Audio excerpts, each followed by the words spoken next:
Buenas tardes a todos. Como os podéis imaginar, es una satisfacción para mí el poder estar de nuevo viendo aquí en este Salón de los Estepas. Y me vaya a permitir, antes de nada, pues que le agradezca tanto a Alfredo como a José María pues el ofrecimiento que me han hecho para que dé algunas pinceladas, porque está claro que sacar el tema en profundidad en una charla, el tema es complicado, pero voy a intentar daros algunos enfoques o al menos distintos planteamientos que se puede abordar dentro de lo que es una olivicultura que al día de hoy tiene que ser competitiva, aunque económicamente, evidente, pero también, digamos, con algunos matices también de tipo medioambiental y, por supuesto, social. Estamos en un entorno en el que el peso del olivar es sumamente importante.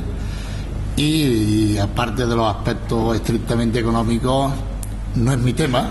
Yo voy a explicar agronomía, yo voy a explicar cómo obtener, digamos, los máximos ingresos desde el punto de vista productivo con los menores costes, pero evidentemente hay otros componentes que entran en juego cuando se plantea, digamos, a nivel de sociedad lo que es este cultivo, y sobre todo en comarcas y zonas olivareras tradicionales, que evidentemente no se pueden olvidar. Ya les digo que no es mi tema, eso le corresponde a otras personas abordarlo, y como yo les digo, yo me voy a enfocar más en el tema de la agronomía. Y segundo, también quería, bueno, pues expresar mi satisfacción por venir a esta primera cátedra de Pepe Humanes, que, como todos sabéis, junto con Miguel Pastor, pues han sido mis padres profesionales en este tema de la olivicultura, ¿no? Contando un poco de historia, y algunos de ustedes seguramente me pueden dar a mí unas cuantas vueltas en este asunto, pero hablar de reconversión hoy está muy latente. Quizás llevamos unas cuantas de campañas que el tema está muy complicado desde el punto de vista de precios. Las producciones van en alza. Ahora hablaremos de cuantías de olivar intensivo o nueva olivicultura que se ha hecho en España. No solo por eso, no solo porque haya o se esté aumentando de forma importante todo lo que es la producción a nivel de España. Sabéis que están entrando en juego otros muchos países tradicionalmente olivareros, como puede ser prácticamente todo el norte de África. Cualquiera que ande por ahí, como hago yo de vez en cuando, pues ve uno lo espectacular de las inversiones que se están haciendo por ahí en temas de olivar. Pero también el olivo está llegando a muchas zonas que, aunque ha habido algo de olivo, pero se están desarrollando en una cuantía bastante importante. Hablo de lo que puede ser el norte el sur de Sudáfrica, Sudamérica, lo que puede ser Argentina, Chile, Brasil está teniendo un desarrollo de la olivicultura, tiene muy poquito, pero tiene un potencial impresionante. Modernas técnicas de olivicultura, que luego hablaremos, están dando juego en determinados países, como puede ser Estados Unidos, todo lo que es la zona de California, Sudáfrica, que ha sido un país que nunca ha tenido olivos o prácticamente de jardín, pues está teniendo un buen desarrollo de la olivicultura. Cualquiera que pueda ir por Australia pues se da cuenta del desarrollo de la olivicultura que hay en Australia. Se están empezando a poner bastantes plantaciones en China, ¿verdad? Nueva Zelanda. O sea que aquí nadie se para. Es un cultivo que, digamos, tiene una componente cualitativa desde el punto de vista de aporte de una grasa vegetal sumamente saludable, que al día de hoy, al menos en los países desarrollados, pues tiene una cierta importancia desde el punto de vista, como les digo, del punto de salud y desde el punto de vista médico. Más cerca. Sí, pero y también hay otra serie de circunstancias que hacen que el olivar hoy en día, aparte de todo el tema productivo, pues también esté pasando una coyuntura complicada. Tienen que presentarse cosechas tan malas como las de este año. Al día de hoy sabemos que España sigue siendo el líder mundial en la producción de aceite, pero, digamos, tienen que plantearse cosechas tan malas como la que se ha presentado este año, que en nuestra comarca no ha sido fatal, pero para que se mueva al alza el tema del precio, el precio del aceite. La estructura de la demanda, cada vez hay menos demandantes para el mercado, tema de aceite, y por tanto la presión sobre el sector, sobre la producción, sobre la oferta es mucho más fuerte, y hemos sido la niña fea en este mundo de la alimentación porque al final nos han enganchado como un producto prácticamente banalizado, aunque luego hablaremos de algunos detalles y digamos el efecto que podemos tener a medio y largo plazo sobre el tema de la calidad. Como les decía, es un producto gancho en todo lo que es el sistema alimentario, y eso hace que el valor que se le da al producto, pues digamos, esté sometido a unas presiones sumamente fuertes, ¿no? Bueno, todo esto, así de muy de pasada, pues hace de que los productores, ya les dije, como estamos comentando, en los últimos años sobre todo, pues digamos, estén entrando digamos en una dinámica, en un planteamiento, de hacer el planteamiento a medio y largo plazo de qué podemos hacer con los olivares que son poco, o digamos, de producciones medias bajas, porque son, digamos, la rentabilidad económica de estas plantaciones es sumamente difícil, Y ahora explicaremos cómo más o menos planteo yo o qué armas podemos tener para enfocar este tema, ¿no? Como les decía, el tema no es nuevo, Los que ya tenéis un poquito algo más de edad que yo, os acordaréis que hace ya prácticamente 40 años, en torno a 40 años, pues surgieron unos planes de reconversión y reestructuración del olivar, porque también se pasaba por una coyuntura francamente mala de precios, acompañado con un cambio social importante. El tema del coste de la mano de obra aumentó considerablemente, era un cultivo que estaba muy poco mecanizado y por tanto la repercusión de los costes sobre la rentabilidad total del cultivo pues pesó mucho. Prácticamente en este primer plan que yo os pongo ahí del 72 al 79 también faltaba algo que hoy en día, gracias a Dios, tenemos, y es mucha base experimental con datos para tomar decisiones, y básicamente todo este plan de reconversión y reestructuración se limitó a hacer algunos aumentos de densidad y mayoritariamente a cometer puestas en riego en olivares. Ya os podéis imaginar que la puesta en riego, a lo más que se llegaba prácticamente era colocar un riego por aspersión, a riegos por pie en zonas bajas de los ríos, en zonas de pequeña cota, con una orografía relativamente llana, porque había complicaciones desde el punto de vista de materiales a la hora de aplicar el riego. Y como les digo, básicamente nos quedamos en ese planteamiento. Aún así, si no me falla la cifra, debieron de reestructurarse en torno a 70-80.000 hectáreas por aquella época. Posteriormente surgió el plan de reestructuración del olivar mejorable, como tienen ahí, la reconversión de las comarcas olivareras deprimidas. Aquí el aspecto de la reconversión estaba asociado a comarcas olivareras deprimidas, y eso inevitablemente estaba en multitud de ocasiones asociado a un cambio de cultivo. Hubo zonas en Jaén, los que las conozcan, en las que se colocó bastante cerezo y tal.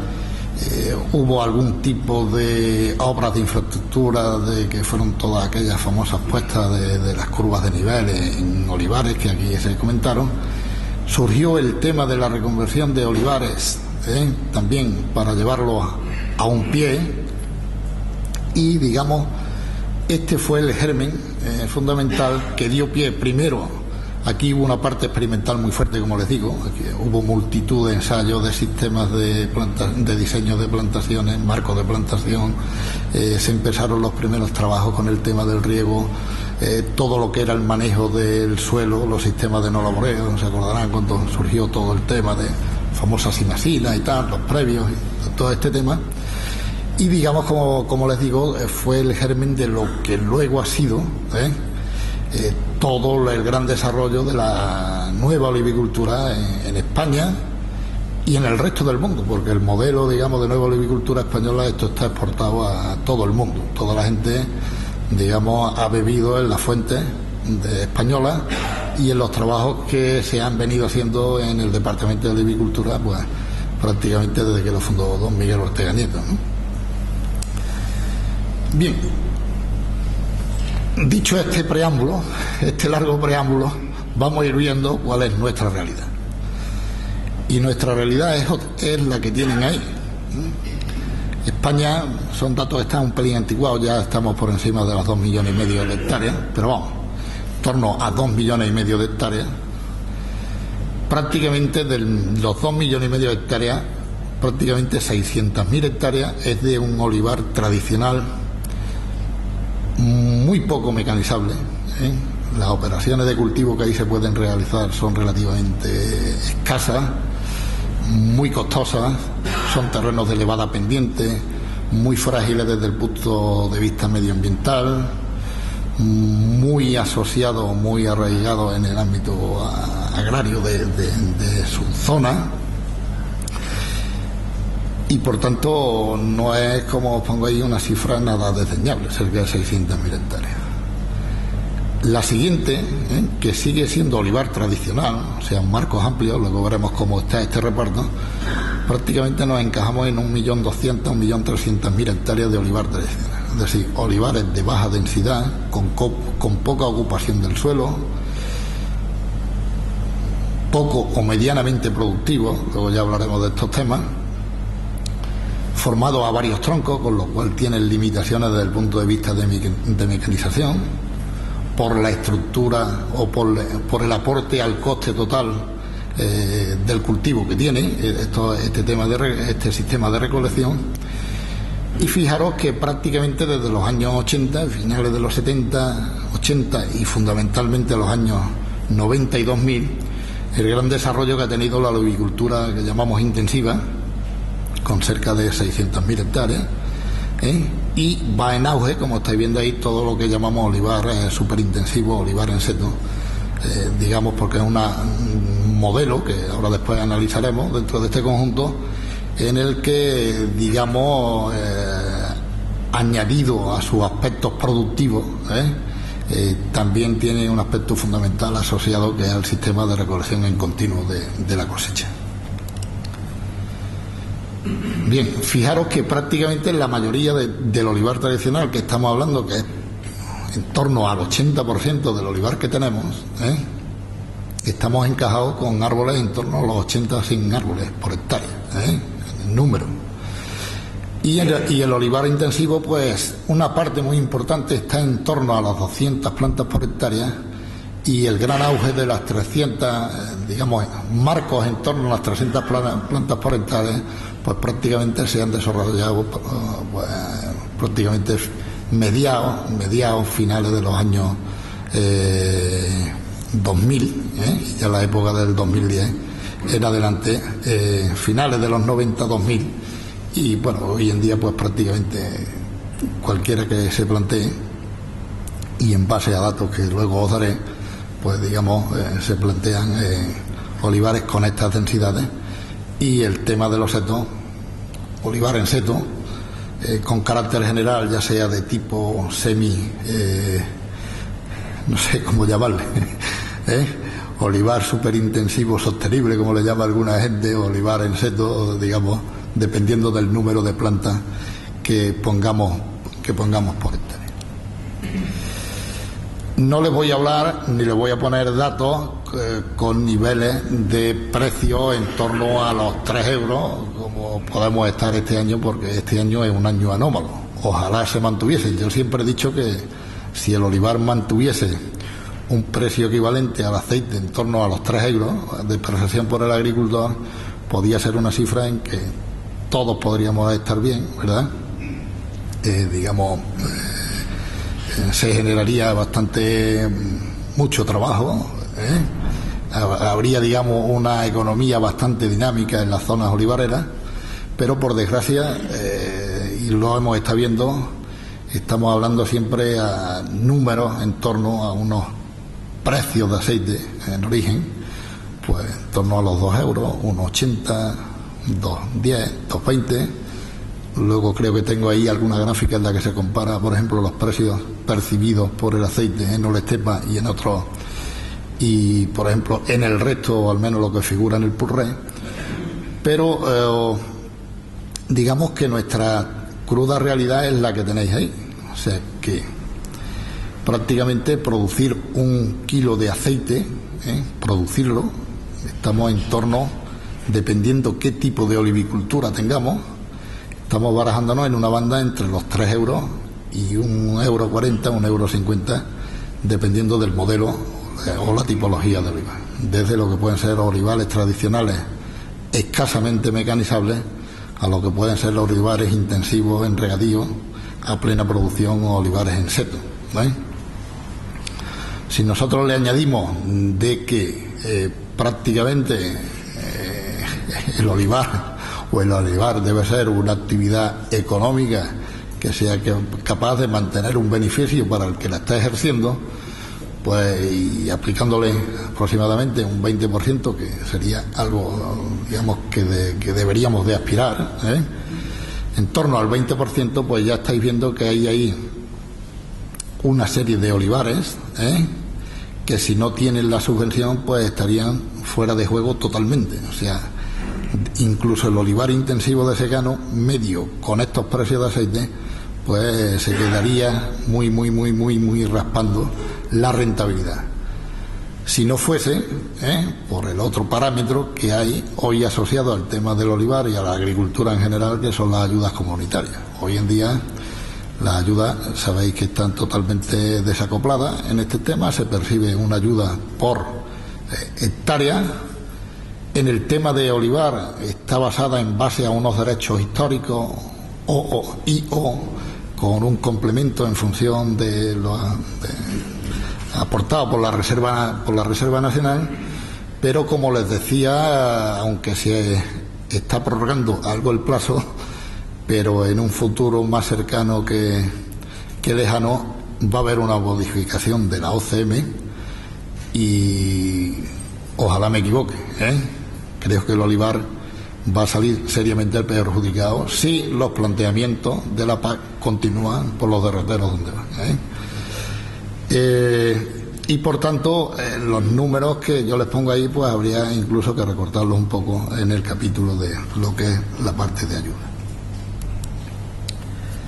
Bien, y en nuestra comarca, ¿qué es lo que tenemos? Pues ahí tiene los datos. Voy a tirar de datos tanto de la consejería como de un estudio que se ha hecho aquí en la denominación de origen de Estepa por un grupo por una serie de compañeros de la Universidad de Sevilla y del Consejo, David García Brenes en concreto, en el que, bueno, ha estudiado detalladamente lo que ocurre en la comarca de Estepa. Ahí tenéis que prácticamente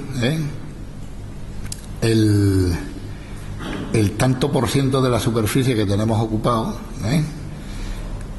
de olivar tradicional, junto con el olivar en pendiente, que sería ese olivar más dificultoso, que entraría en el primer grupo que yo he comentado antes, que, bueno, son datos, no lo he comentado, que son datos que están obtenidos de un estudio que hicimos con la Asociación Española de Municipios del Olivo, que se presentó hace un par de años o 3.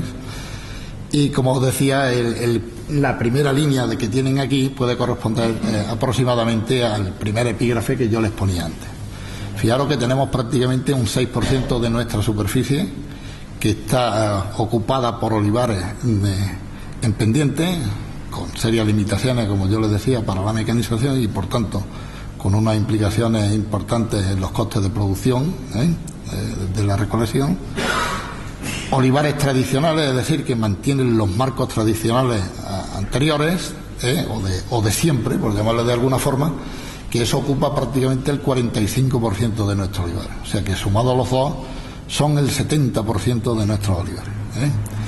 Una parte que denominan ellos aquí olivar tradicional renovado, que sería aquellos olivares donde se practicó, a raíz de aquellos famosos planes de reconversión del olivar, aumentos de densidad, que luego hablaremos de ellos, y que representa pues prácticamente el 13%.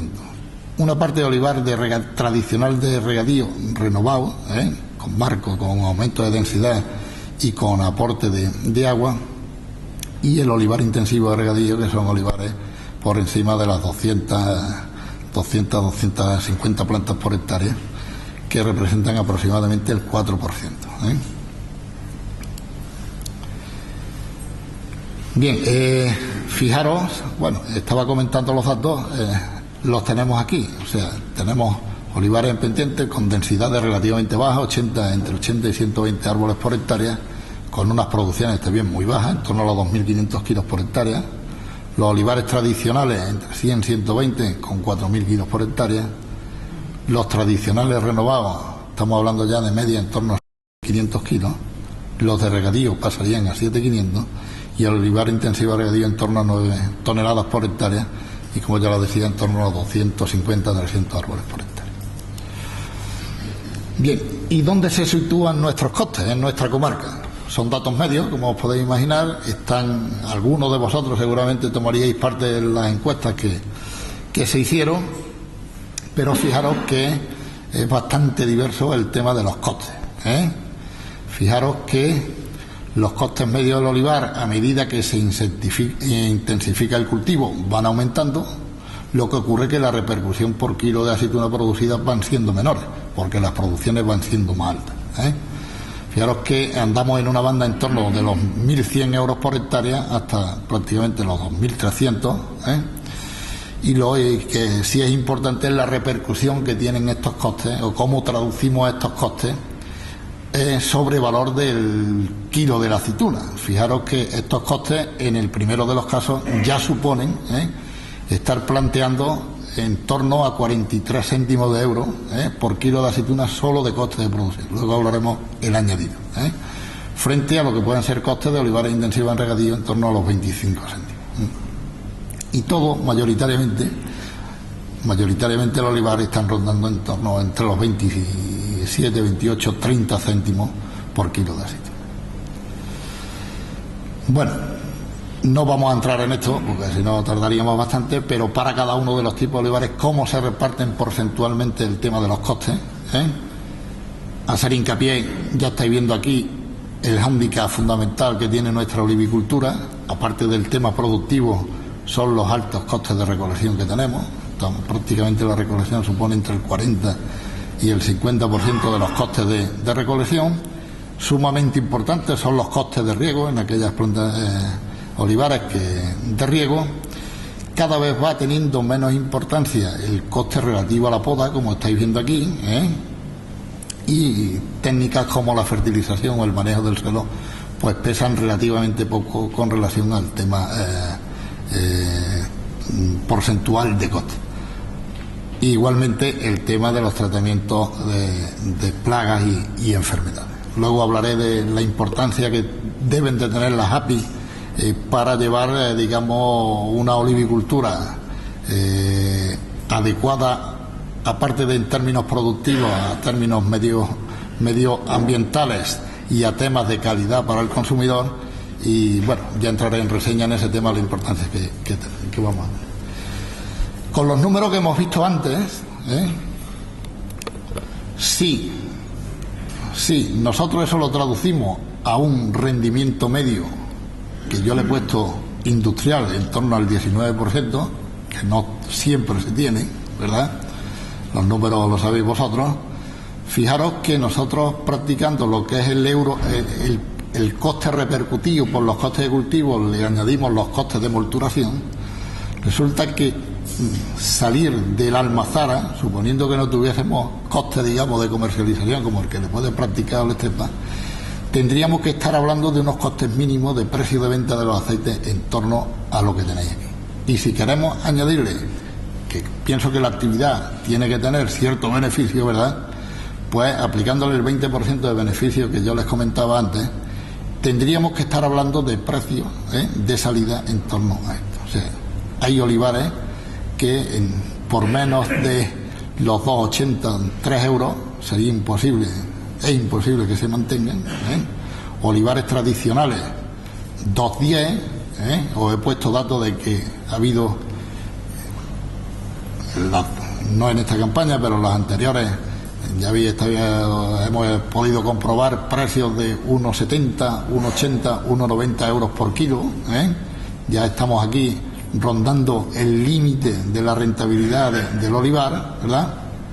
Y incluso los sistemas más productivos, pues en ocasiones pues se ven también limitados esta rentabilidad, y de hecho muchos de ustedes y muchos de nosotros hemos comentado en multitud de ocasiones que si no llegase por la subvención, y algunos dándole el boca a la subvención, pues esto no había quien tirara para adelante del tema, ¿no?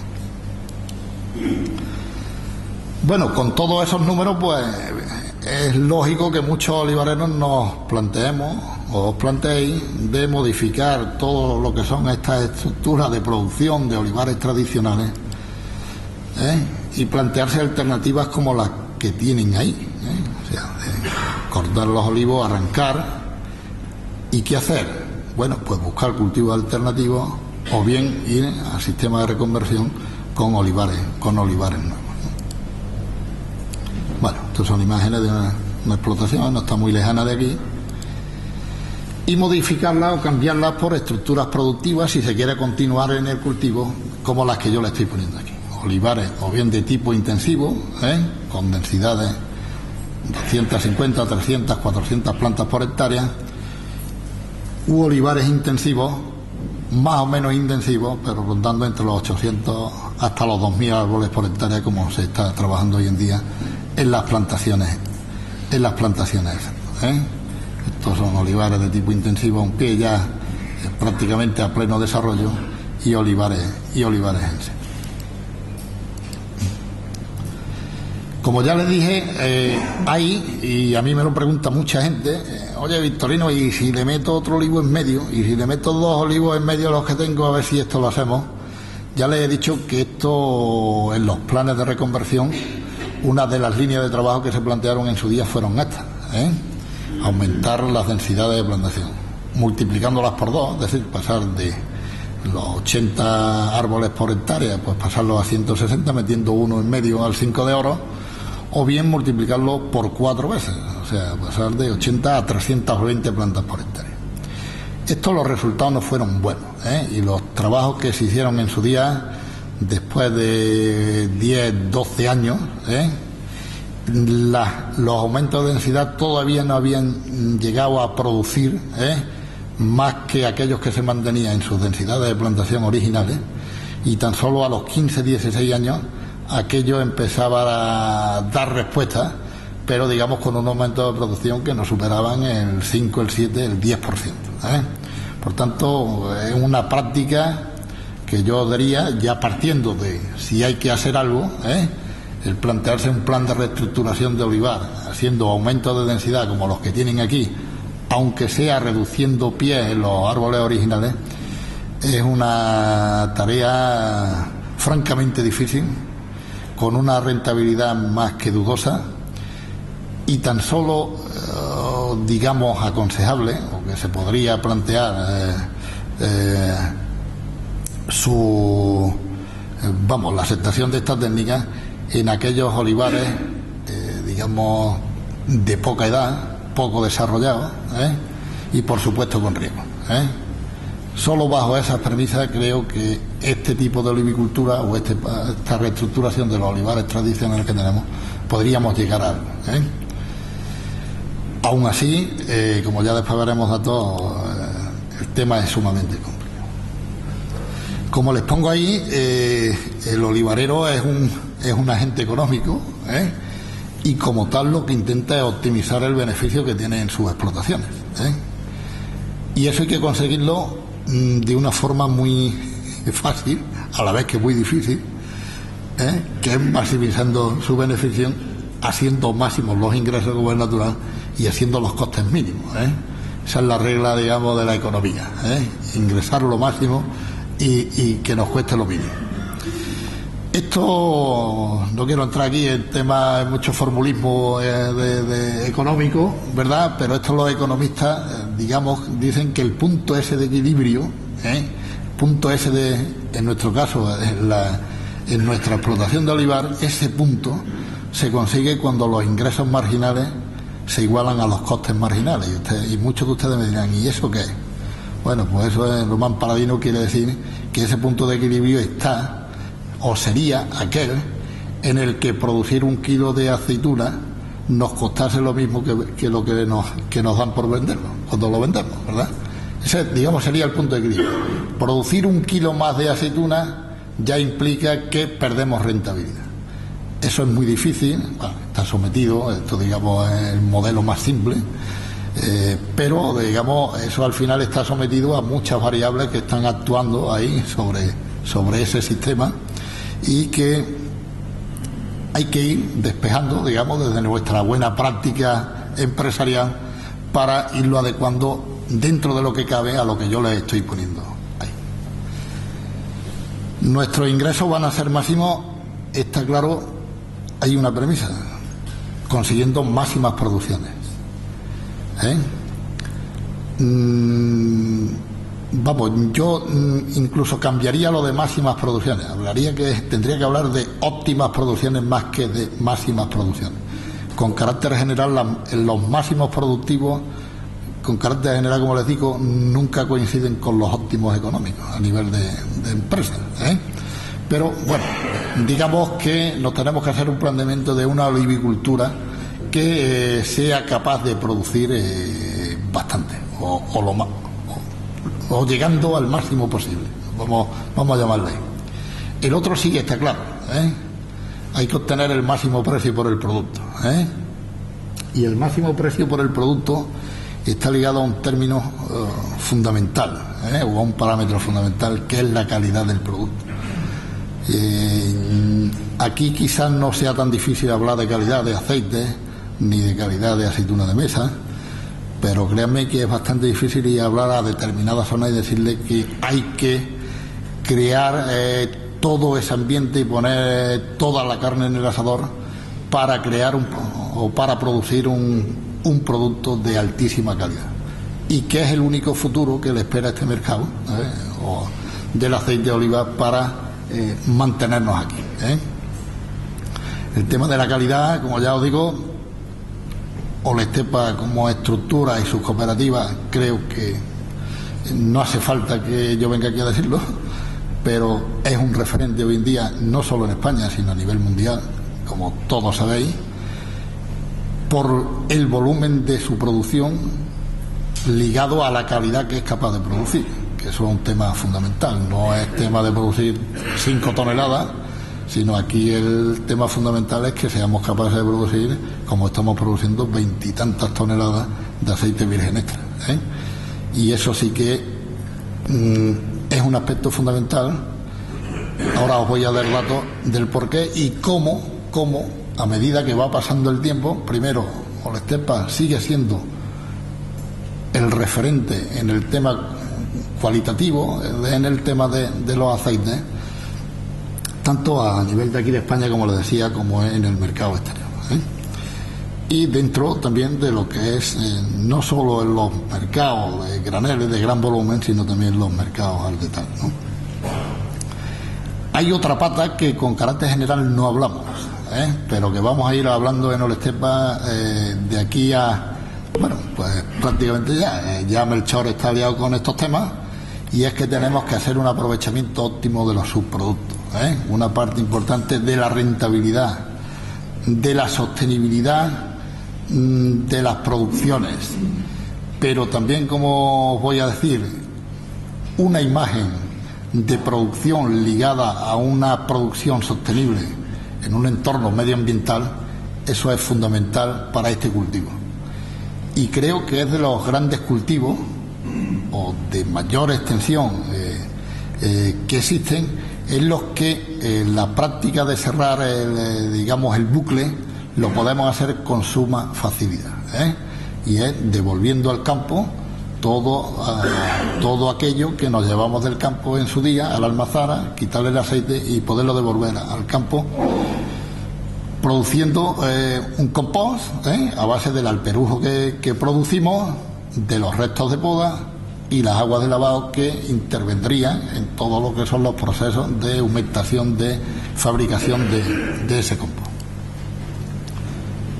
Los costes mínimos se pueden reducir en mucho los costes, pero hay que ir al grano. Lo fundamental es la recolección y la poda, que aunque cada vez está interviniendo menos en los costes de recolección, sí que exigen una mano de obra más cualificada, que sí es el problema que nos estamos encontrando muchas veces, y es que no la encontramos, ¿verdad? Y el otro aspecto, que son la optimización de los costes de producción, tanto desde el manejo del suelo, como manejar de forma óptima los herbicidas, fundamentalmente, el riego, la fertilización, la poda y todos estos temas que luego os hablaré. Y todo esto además lo tenemos que hacer en un contexto, como os pongo ahí, social y normativo muy complejo, cada vez más complejo. Ya todo suena lo del greening, todas estas cosas, es decir, hay que aplicar práctica, hay que producir, pero cuidando el medio ambiente de forma muy exhaustiva. Y otro aspecto fundamental que mucha gente se le olvida, y es que estamos con un producto alimentario. Hay que asegurarle a los consumidores todos los aspectos ligados al tema de salubridad, al tema de salud, control sanitario. ¿Cómo conseguimos la máxima producción? Pues ahí vamos a entrar, porque esto nos va a ser base o el fundamento para, si llegado al momento nosotros nos planteamos un arranque y replantación, o tierra de calmo, ponerla de olivar, ver por dónde nos tenemos que ir planteando nuestro diseño de la plantación. Esto pasa igual que en los cereales y en los cultivos anuales. Como nos equivoquemos en la siembra, prácticamente ya tenemos el año hecho, ¿no? Pues esto es prácticamente igual. El diseño de la plantación es algo fundamental a la hora de conseguir a medio o largo plazo pues una explotación rentable. Esto a muchos de ustedes les sonará, porque es un trabajo de bastantes años, de hace bastantes años, en las que pues se estuvieron midiendo el tamaño que tenían los árboles, en distintos tipos de plantaciones, desde plantaciones que tenían 64 árboles por hectárea, 100 árboles por hectárea, 95, 45, 80, 74, 156, 312, bueno, y así sucesivamente, en distintas zonas, por ejemplo, Jaén, Porcuna, Santaella, Lucena, Cabra, Cañete y tal. Fijaros que, independientemente del número de árboles que tuviese la hectárea, tuviera, por poner casos más extremos, 74, 156 árboles por hectárea o 312, fijaros que el volumen de árbol, si nosotros vamos midiendo cada árbol y lo vamos sumando, vemos, dentro de ciertos márgenes bastante aceptables, que independientemente del número de árboles que nosotros tengamos por hectárea, el volumen de copa total que hay por hectárea es el mismo. Es decir, 100 árboles a 100 metros cúbicos, pues serían 10.000 metros cúbicos. 500 árboles a 20 metros cúbicos serían 10.000 metros cúbicos. Es decir, el tamaño de árbol, si nosotros lo vamos sumando, el volumen total es el mismo por hectárea. Como ya les dije, el tema, los planes de reconversión llevaron asociado una parte fundamental que experimental.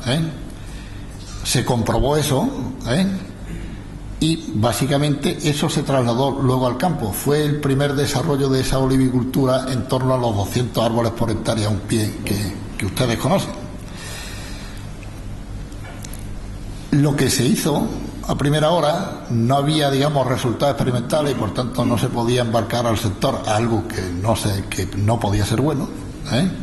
Lo que se hizo en un primer lugar fue plantear que el volumen de este árbol, nosotros los 3 pies que tenemos aquí, lo que hacemos es que los separamos y ponemos los 3 pies independientes. Y por lo que yo les he dicho antes, el tamaño que tiene este árbol es igual a la suma de este más este más este. Es la misma. ¿eh? Pero ¿qué es lo que ocurre? Que si nosotros medimos por aquí fuera, medimos la superficie que tiene el árbol, lo que recibe radiación solar, esta superficie que medimos aquí es mucho más pequeña que la que medimos como suma de los tres árboles. Eso tan simple es el fundamento de toda la olivicultura, no solo de la olivicultura, sino de toda la producción vegetal, ¿eh? Hay que optimizar todo lo que es nuestro panel solar. Nuestro panel solar no es el volumen del olivo, nuestro panel solar es la superficie externa de los olivos, ¿eh?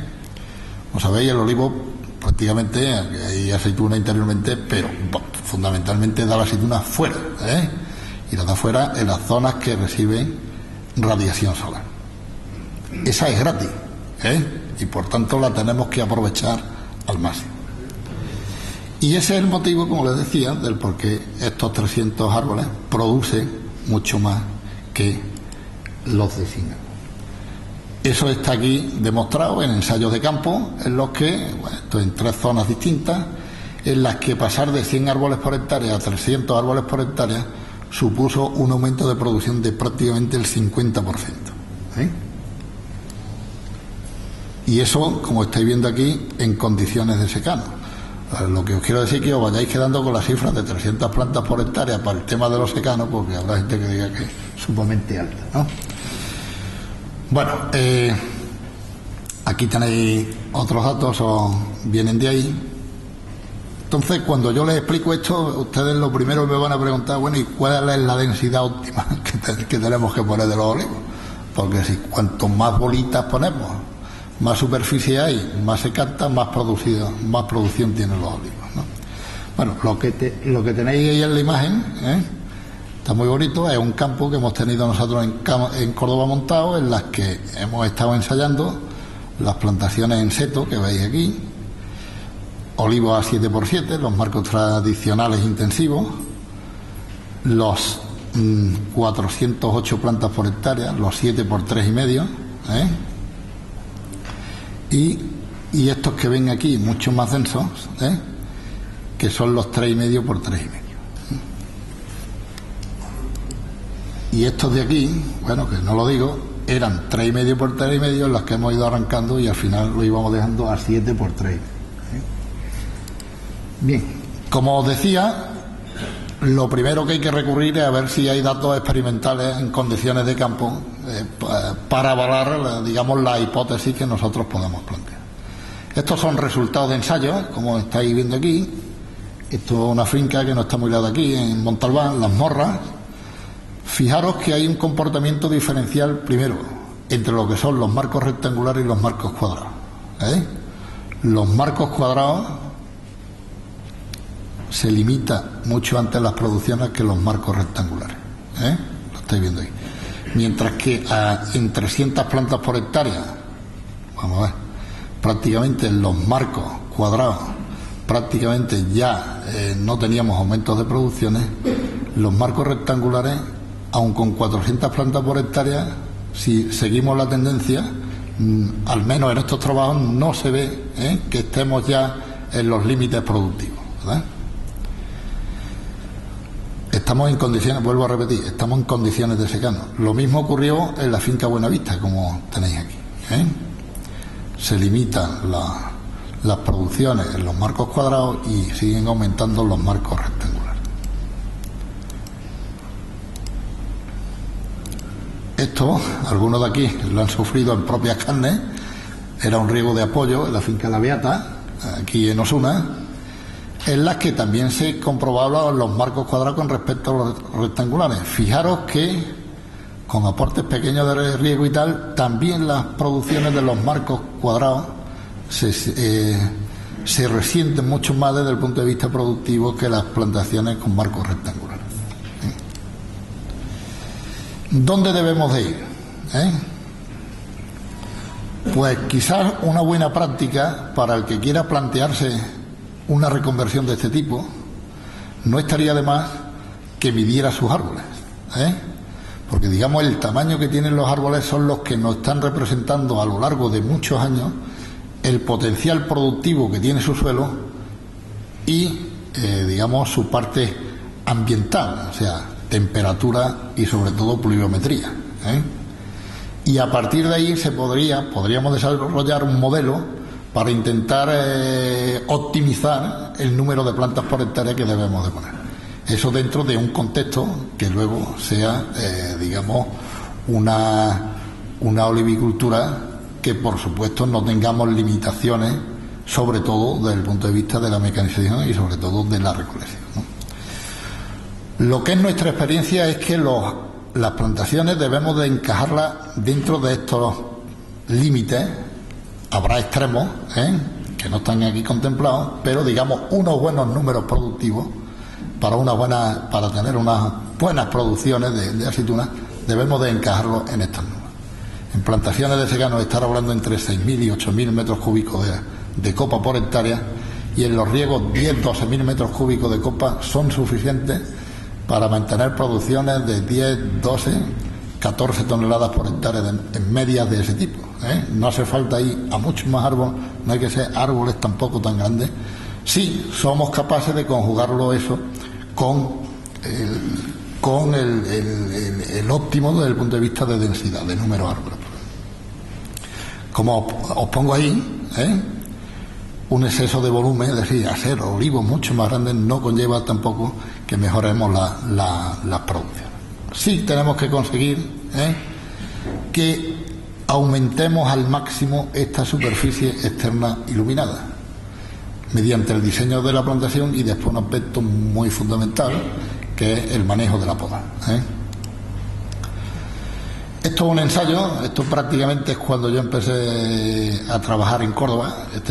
Fue lo primero que hice allí, poner esta plantación en el año 84, en el que pusimos distintos marcos de plantación para una variedad que en aquella época pues estaba empezando a sonar aquí en Andalucía. Bueno, fueron los primeros árboles que se multiplicaron de la variedad arbequina, y fijaros dónde hemos estado de arbequina ya, ¿no? En la que enseñamos distintos marcos, como os pongo, desde 200 plantas por hectárea hasta 450 plantas. Fijaros, como cabía esperar, y ahora después hablaremos más del tema, a medida que va aumentando el número de plantas por hectárea, esta fue la primera cosecha, las 87, estos son medias bianuales, 87-88, fijaros que a medida que va aumentando el número de plantas por hectárea, la producción va aumentando. En los siguientes años van aumentando. Llega un momento en que las plantaciones ya más densas empiezan a caer algo las producciones, como estáis viendo aquí. Pero las de menos densidad siguen aumentando, hasta que llegan a un punto, como veis aquí, que prácticamente producen lo mismo.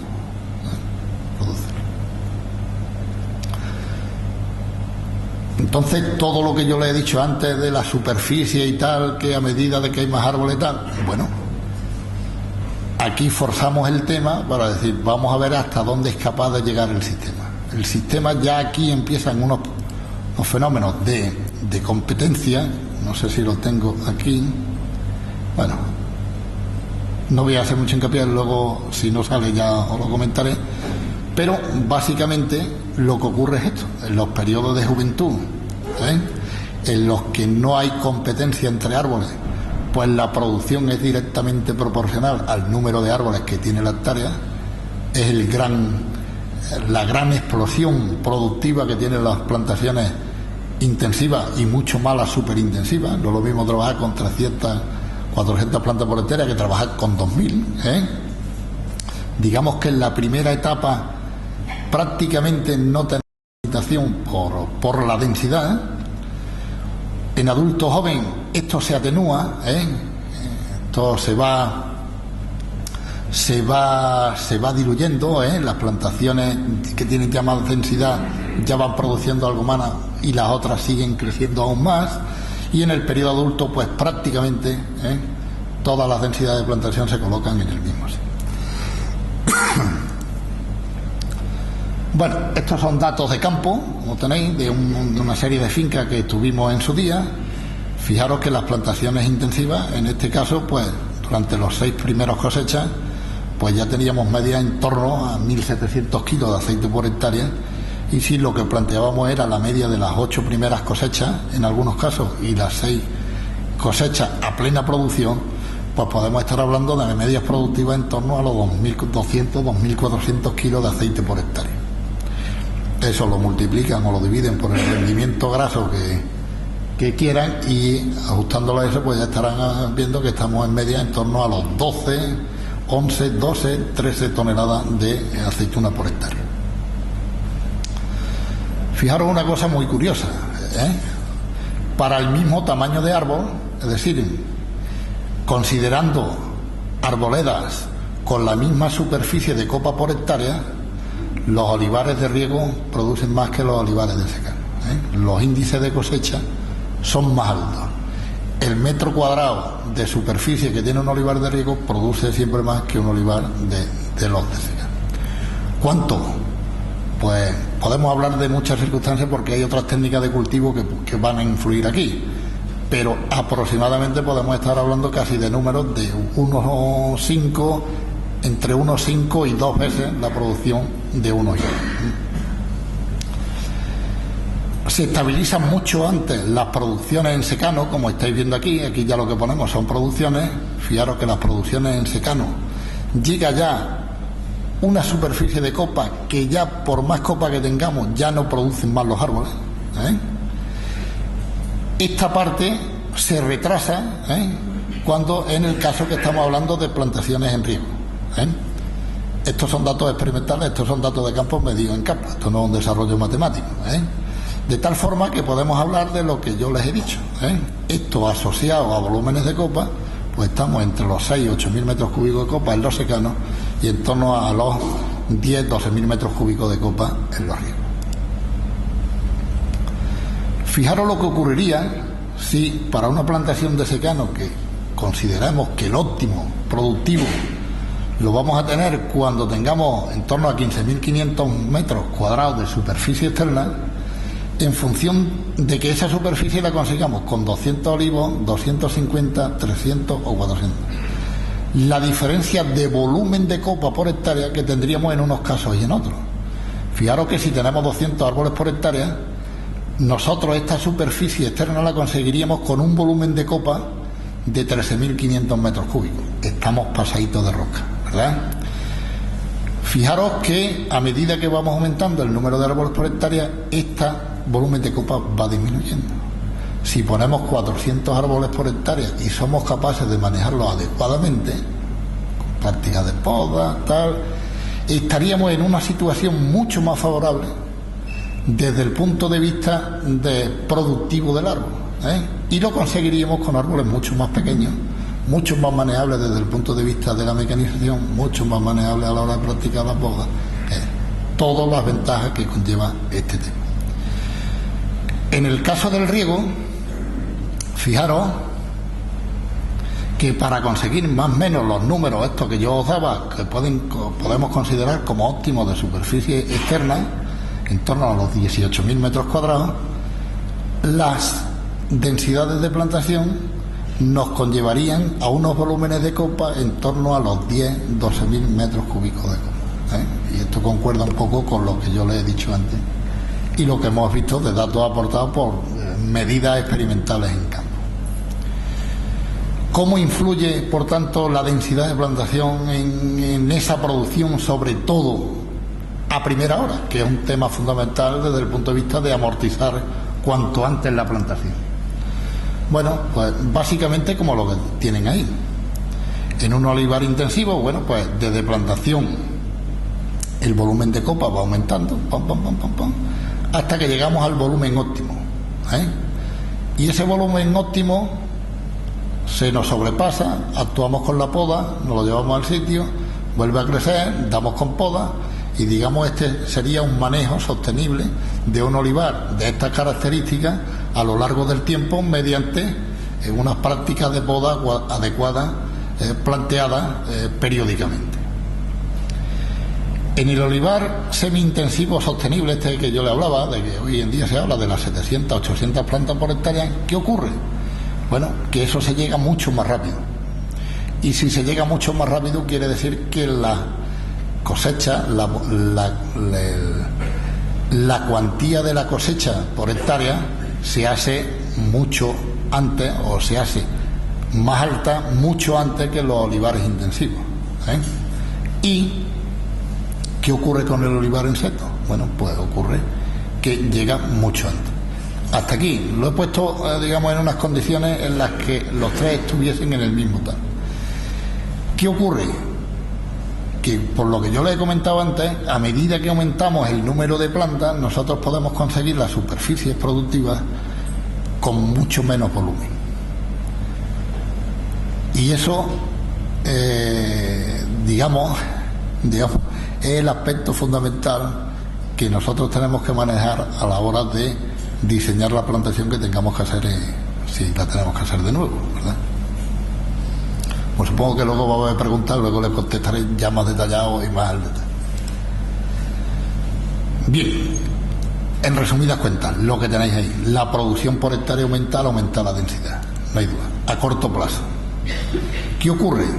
Que no todas las variedades, al menos las que tenemos hoy en día, y se está haciendo un esfuerzo tremendo de mejora varietal de olivo, o sea, de creación de nuevas variedades de olivo, en concreto en Córdoba y en otros sitios, pero de forma muy potente en Córdoba, allí donde yo trabajo, en el IFAPA.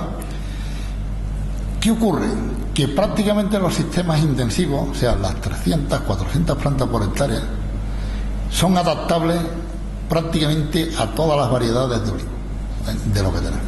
Por tanto, podremos estar ahogando con arbequina, con picuá, manzanilla, cornicabra, lechín, la que ustedes quieran, changlón, peltre, frantollo, cualquier variedad, digamos, es adaptable a estos sistemas de plantación. Y por tanto, digamos, hay una garantía de manejo que, independientemente de la variedad, esta olivicultura, llevándolo a esos extremos de optimización productiva, pues puede ser fácilmente manejable con técnicas y prácticas culturales más que estudiadas ya y asentadas en el tiempo, su viabilidad, y al día de hoy pues cualquier agricultor fácilmente.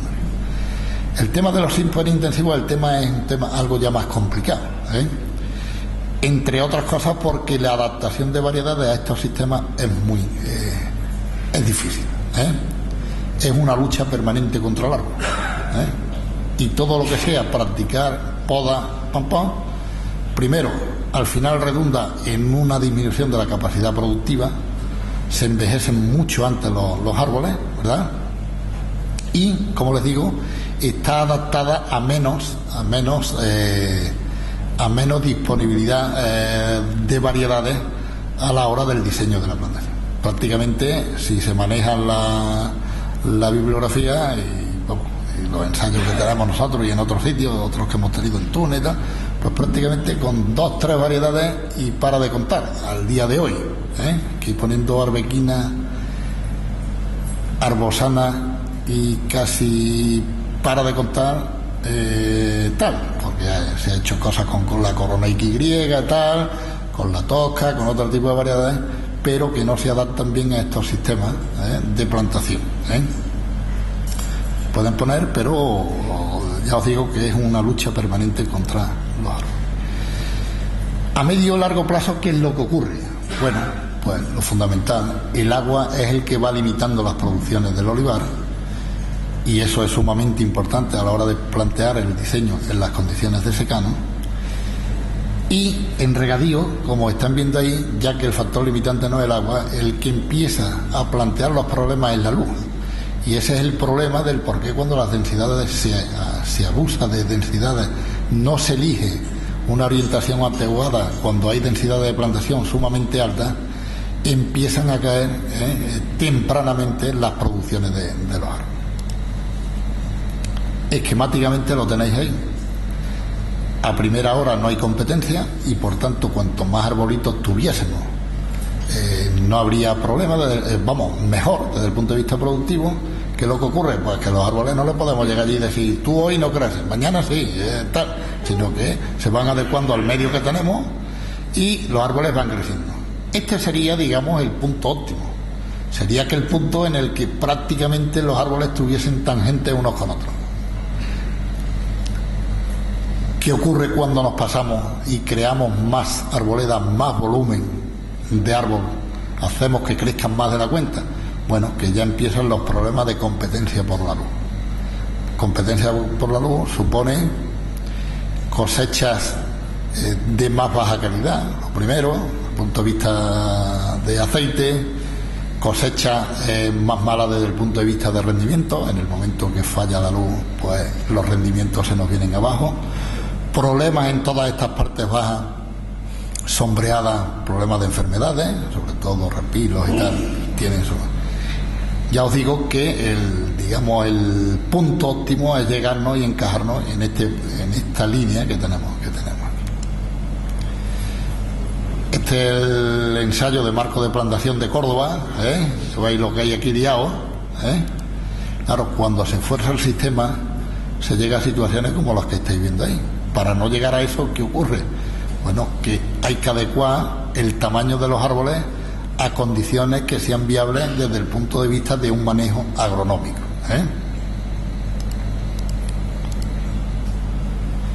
Esto ocurrió también en una plantación superintensiva. Estoy viendo ahí que se desfoliaron completamente los árboles. Por tanto, llega a este momento, me van a decir, bueno, y entonces al final, ¿qué es lo que hacemos? ¿Qué es lo que ponemos? Bueno, pues con todo lo que hay ahí, hay algo que el olivarero no debe dejar nunca atrás, y es plantearse lo que llevo abundando desde que empecé la charla, que esto es una actividad económica, y como tal hay que plantearlo como una actividad económica. Y en la actividad económica un aspecto fundamental es hacer lo que yo les pongo aquí, unos estudios de viabilidad económica. Aquí se representa, estos son datos de una plantación que nosotros tuvimos en Córdoba, esa que yo he puesto la foto, en la que, por no entrar en muchos detalles, os diré que la plantación intensiva se comportaba mejor que la superintensiva desde el punto de vista productivo, aun a pesar de que la superintensiva daba mucha cosecha a primera hora, pero fijaros que desde el punto de vista de un análisis económico, el BAN, o sea, la capacidad de generar dinero a lo largo del año de ese proyecto, se comportaba en mejores condiciones las plantaciones intensivas que las superintensivas. Y luego era más rentable desde el punto de vista de, cuando analizábamos la inversión, digamos, de lo que los economistas hablan, la tasa interna de rendimiento, es decir, el porcentaje, digamos que con relación, el porcentaje de rentabilidad que nos daría el dinero que nosotros hemos invertido en la plantación, como veis, es mucho mejor el de la intensiva que el de la superintensiva. Y además, otro tema fundamental, aguantan mucho mejor cuando los precios del aceite son bajos. Ese fue un estudio que nosotros hicimos. Estos son datos medios de estudios, el nuestro, otros compañeros de Aragón, Cataluña, otros trabajos que se han hecho en Argentina y tal. Fijaros que los sistemas superintensivos y los sistemas intensivos, fijaros, esta es la media de la bibliografía, esta es la media de un estudio que han hecho estos de los catalanes, Fijaros que el BAN, es decir, la capacidad de generar el volumen de dinero que genera el proyecto al final de su vida útil, pues prácticamente era de 3.500 euros por hectárea, frente a prácticamente 11.000 euros de las plantaciones intensivas. Y la tasa de interés que deja el dinero que tenemos invertido, fijaros que es mucho más alta en las plantaciones de tipo intensivo que en los superintensivos, siendo el plazo de recuperación del dinero, de la inversión que nosotros ponemos, prácticamente el mismo. Este estudio está hecho, no he puesto el nuestro porque si no diréis tal, con precio de aceite a 2,5 euros por kilo, que ya os he dicho que en situaciones de precios más bajos de aceite aguantan mucho mejor cuando se hace el estudio económico los sistemas intensivos que los superintensivos. Y para que nadie nos diga que estamos castigados, pues incluso incluso a los intensivos le poníamos 10 toneladas menos, o le han puesto 10 toneladas menos de producción que a los olivares superintensivos. Eso sí, está ampliamente demostrado que una inversión en un olivar intensivo, hablar de 30 a 35 años, eso no tiene ningún problema. El hablar de plantaciones de más de 15 años al día de hoy con las técnicas de cultivo que tiene el superintensivo es francamente difícil. Esos son trabajos que están hechos bajo distintas premisas, pero fijaros que cuando el olivar intensivo es capaz de tener un medio de recolección eficiente, como lo pueden tener las superintensivas, aquí se disipan, al menos creo que se disipan en estos estudios todas las dudas. La clave está en buscar un sistema sumamente eficiente y competitivo con lo que pueden ser los sistemas de recolección en continuo. Y bueno, ahora después les voy a dar una avanzadilla de por dónde van los tiros. Aquí le vuelve a salir a nuestros colegas catalanes exactamente igual, que han trabajado muchísimo en estos temas. Fijaros que los sistemas intensivos aguantan mucho mejor desde el punto de vista de rentabilidad que los superintensivos. Y sobre todo, como os digo, cuando los precios del aceite pueden ser malos. Luego ya cada uno que le ponga sus números, pero quiero que tengáis esa idea. Está claro que acometer una nueva olivicultura se puede acometer de secano, no hay duda, pero un aspecto fundamental, porque nuestro principal factor limitante de la producción es el agua, debe ser el riego. La imagen no la comento. Eso aquí se ha entendido muy bien, pero donde realmente se ha entendido bien la bondad del riego ha sido en Jaén. Prácticamente todo este desarrollo de la olivicultura que hubo aquí en riegos de olivar, como yo os digo, este avance tuvo lugar como consecuencia de aquellos planes de reconversión y tal, pero fijaros el desarrollo tan espectacular de la olivicultura de riego que ha habido prácticamente desde el año de principio de los 90 en adelante. Los que ya tenéis un poquito de edad os acordaréis de la sequía del 92 al 96, ¿verdad? Y fijaros el desarrollo tan espectacular que tuvimos aquí de la olivicultura en riego, sobre todo en la provincia de Jaén. ¿Acordáis de los precios aquellos de las 700 pesetas, cuando se hablaba de pesetas por kilo de aceituna? O sea, así como casi no, 1 euro por encima de lo que estamos vendiendo ahora, hace pues prácticamente 20 años, ¿no? Estos son datos de comunidades de regantes que nosotros hemos estado estudiando en Jaén, y fijaros que, y estos son grandes números, esto no es un ensayito, tal, este es el número de la comunidad. Pasar de la olivicultura, la media de la comunidad de secano de 2.200 kilos por hectárea, a ponerla en riego 1.500 metros cúbicos por hectárea de agua, pasamos prácticamente a producir 5.500, 5.700 kilos por hectárea. Estos son olivares de tipo tradicional. Aquí os pongo un dato sumamente importante, y es la eficiencia del uso del agua. Fijaros que los kilos de aceite que no es capaz de producir 1 metro cúbico de agua que nosotros aplicamos en el olivar. Cuanto menos agua aplicamos, el agua es más eficiente. Lo que pasa es que aquí hay que multiplicar eficiencia por la cantidad de agua que aplicamos para obtener el número total de aceite, pero fijaros que los primeros aportes de agua al olivar son sumamente importantes y muy rentables. Fijaros que prácticamente antes de llegar a 1.000 metros cúbicos por hectárea es capaz de producir en condiciones óptimas, podemos producir en torno a 1,2 kilos de aceite por metro cúbico por cada 1.000 litros de agua que nosotros aplicamos al olivar.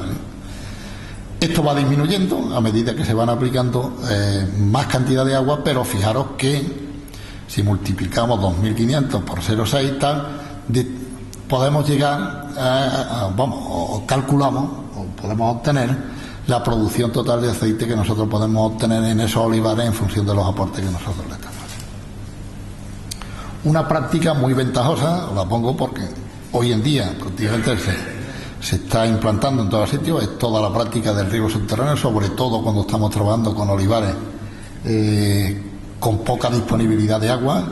Esto es capaz de ahorrar en condiciones óptimas entre 200-300 metros cúbicos de agua por hectárea, que en ocasiones puede ser la clave.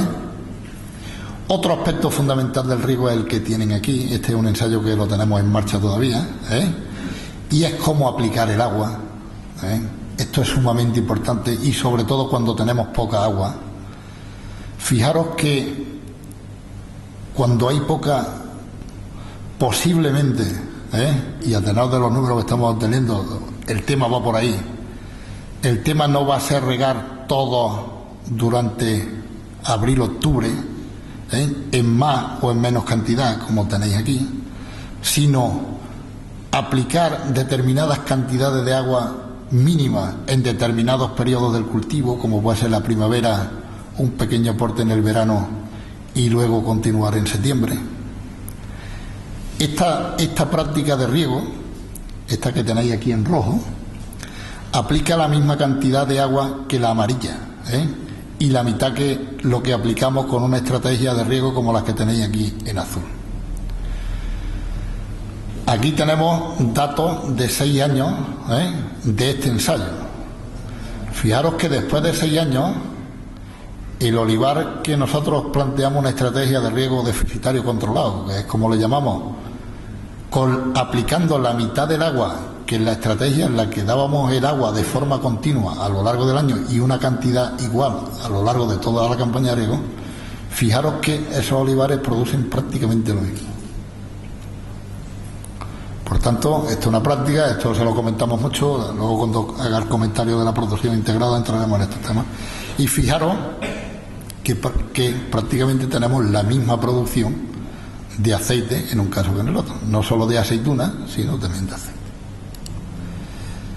La fertilización, ya estáis viendo ahí, esto como cada uno lo hace tal, cada vez están teniendo más incidencia los técnicos, pero digamos eran los dos planteamientos, arbitrariedad y tal, lo que se practica.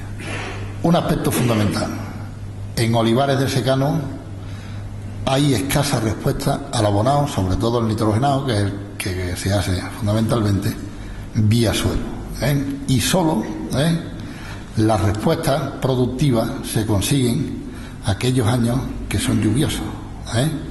Tuvo un ensayo a larga duración que hubo en su día en Jaén, y fijaros que en los años secos prácticamente no hay diferencia de producción entre los que se aplica urea de los que no se le aplica, y estas grandes diferencias vienen a partir de cuando los años son lluviosos. El suelo, la calidad del suelo y la profundidad del suelo tienen mucho que ver con el tema de la fertilización, y hay que adecuarla al medio donde estemos.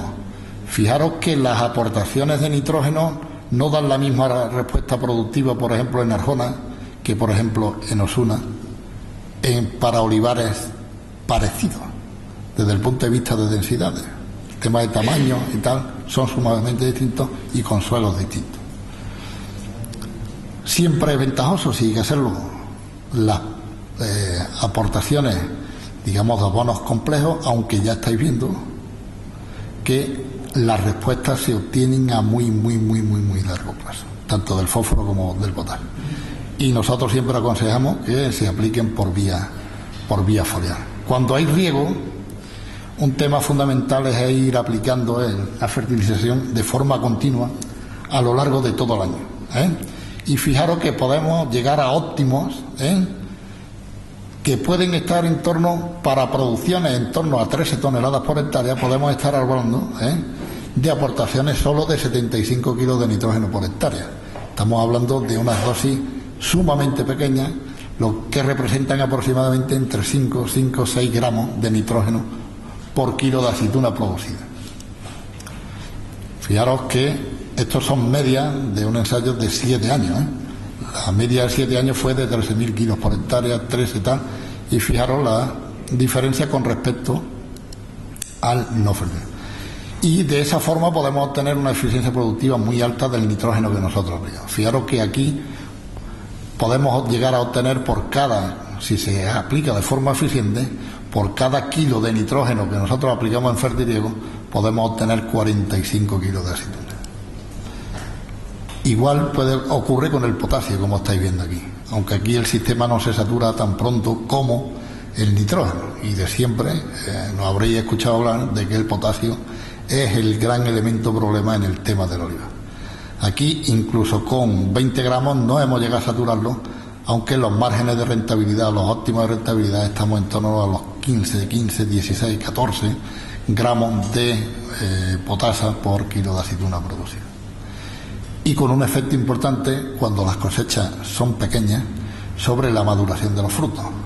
Aquellos que reciben potasio maduran la aceituna antes que en aquellos que no lo reciben. Cuando las cosechas son medias, bajas. Cuando son altas, el abonado potásico no tiene efecto sobre la maduración. En nuestras condiciones, un tema fundamental, corregir el tema de los microelementos, sobre todo el tema del hierro. No voy a entrar mucho, lo tenéis ahí. Esto es una finquita de aquí, hay dolientes, en Cañaveralejo. Fijaros, solo con aplicar a igualdad de prácticas, solo aplicando quelato de hierro, llegamos a producir prácticamente 1,7 kilos más de aceite por olivo, aplicando 30 gramos, o sea, 30 gramos de quelato por olivo. La poda hay que manejarla correctamente y hay que adecuarla a las condiciones del medio. No se pueden plantear olivares de riego con estas podas tan severas y hay que irlos adecuando a la calidad del suelo, a la pluviometría y a estos aportes de riego, como les digo. De este olivo a este, lo único que se diferencia es esa linde. Esta es de un olivarero y esta es de otra. Este ha cambiado, ha modificado el sistema de poda adecuándolo al riego, y este ha seguido con su práctica, con su riego, pero con su práctica de poda igual que toda la vida. Y fijaros la pérdida de producción que tiene uno con respecto al otro. Bueno, está ampliamente demostrado el efecto que tiene sobre la producción. La técnica de cultivo es un tema fundamental que tenemos que abordar, Voy a pasar muy ligero, pero aquí prácticamente labores en profundidad no se dan. Digamos, estamos en una de las zonas, yo diría que la zona con más superficie de suelo cubierto por cubiertas vegetales hay en la olivicultura española, aquí en la comarca de Estepa, y tanto las prácticas de la pica de la leña de poda como las cubiertas, ya sean sembradas o de forma natural, pues a menudo se están viendo en los olivares, y los técnicos de la producción integrada os incentivan a ellas, ¿verdad? ¿Por qué? Pues porque si se manejan correctamente, estas cubiertas vegetales no tienen por qué perder producción con sistemas, por ejemplo, de sistemas de no laboreo, en las que nosotros mantengamos el suelo cubierto, o sea, descubierto completamente de hierba durante todo el año. Y se comportan mucho mejor que los sistemas de laboreo, como estáis viendo aquí. Nada más que tienen un problema, y es que hay que ajustar la fecha de siega de esa cubierta para que no nos compita por el agua con el cultivo. La calidad, ¿qué os voy a decir yo de la calidad aquí en Estepa, o en la comarca de Estepa? Pues todo. Estamos, como ya he dicho, en una área geográfica puntera de todo esto. Y un tema fundamental que no quiero pasarlo es el efecto que está haciendo sobre esta calidad todo lo que es el apoyo técnico que están teniendo las cooperativas con los técnicos de producción integrada. Sabéis que hay aquí el compromiso para este año, para el 2013, de que todas las cooperativas tienen que tener cubierto el tema de producción integrada. Eso es un reto que se ha fijado aquí a nivel de rectora, y lo tenemos que cumplir, porque por ahí va nuestro futuro. Y os pongo ahí el tema de producción ecológica, aunque aquí en la zona, al menos que yo sepa, si hay, bueno, en la zona sí que hay superficie de producción ecológica, pero no acogida aquí en Estepa, pero sí puede ser una alternativa a ese porcentaje de olivares situados en zona dependiente, con una importancia, con un cometido medioambiental sumamente importante, pero muy bajo, de muy bajas producciones. Cabría plantearse al día de hoy, por el desfase que podemos tener desde el punto de vista de valoración del producto final y, adelanto, el futuro apoyo que puede tener desde la política agraria comunitaria a las técnicas de producción ecológica, que puede ser, digamos, una tabla de salvación para muchos de esos olivares de baja producción. La calidad ya lo he dicho, os lo he puesto aquí, pues para que veáis en las tres campañas que tengo ahí, la 2008-2009, 2009-2010 y la 2010-2011, y son datos del Estepa, el diferencial de precio que, por ejemplo, el Estepa tiene con respecto al Pulre, que es donde prácticamente se anotan, no todas, pero una parte importante de las operaciones de venta de graneles del aceite. Fijaros que en el año 2008-2009 no hubo, pero fijaros que incluso campañas altas de producción a nivel de España, si comparamos los precios percibidos en el Estepa con respecto al Purré, pues estamos hablando en torno a 50 pesetas más un kilo de aceite del Estepa con respecto a la media de lo que se vende en aceite en otros sitios, ¿no? El tema de los subproductos, algún día seguramente Melchor dará una charla, pero tenemos que ir enfocando nuestro tema a que lo que nosotros llevamos a Almazara tiene mucha materia orgánica, y la materia orgánica es fundamental para mantener la fertilidad a largo plazo de los suelos. Pero además de materia orgánica tiene, como estáis viendo aquí, mucho nitrógeno, mucho fósforo y mucho potasio, y muchos microelementos que no están ahí valorados. Y toda esta biomasa tiene un poder quelatante de esos micros, por ejemplo del hierro que hemos estado hablando, del zinc y tal, que en multitud de ocasiones, me lo comenta mucha gente, Victorino, nada más que hago ponerle abono a los olivos y los olivos no producen más. Yo recuerdo que cuando empezamos con los ensayos del quelato, me llegó a decir un olivarero de aquí, buen olivarero por cierto, me dice: Victorino, he visto que el quelato hay que echarlo antes que la urea. ¿Por qué? Porque estaba hartándose de gastarse dinero y tenía limitaciones de un elemento, un microelemento que aquí el que está en mínimo es el que cierra la puerta. Entonces nos podemos estar hartando de echar nitrógeno, potasa, fósforo y tal, y resulta que hay un micro ahí, y en nuestras condiciones el hierro juega un papel muy importante que nos puede estar cerrando la puerta. Bueno, eso si entráramos en una dinámica de una